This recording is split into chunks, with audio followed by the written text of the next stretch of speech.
Sir ఇప్పుడున్న current సిచ్యువేషన్‌లో ఎట్లా అయితే మనం వెళ్లి అక్కడ సెటిల్ అవ్వగలుగుతాం? యూఎస్‌కెళ్ళి మనం యాహ్! పర్మనెంట్‌గా సెటిల్ అవ్వాలని అనుకుంటున్నారనుకోండి. అవునండి. ఇప్పుడున్న కరెంట్ సిచ్యువేషన్‌కి బెస్ట్ వే ఏంటి సార్?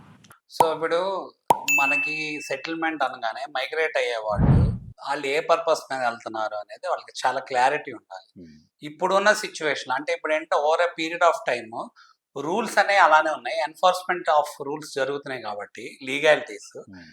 ఎళ్ళే వాళ్ళు ఇంతకుముందు అంత అవేర్‌నెస్ లేదు. But over a period of time ఇప్పుడు అవేర్‌నెస్ వస్తుంది వాళ్ళకి. హ్మ్. ఇప్పుడు ఈ ఈ పర్టిక్యులర్ యాస్పెక్ట్‌తో ఇంకా ఎక్కువ అవేర్‌నెస్ వస్తది. హ్మ్. సో, ఎక్కువ అలర్ట్‌గా ఉంటారు.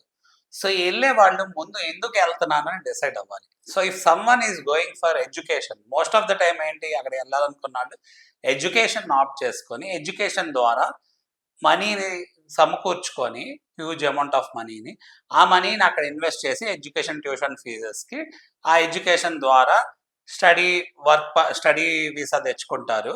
ప్లస్ ఏంటంటే దాన్ని బేస్ చేసుకొని వర్క్ వీసాస్ తెచ్చుకుంటారు.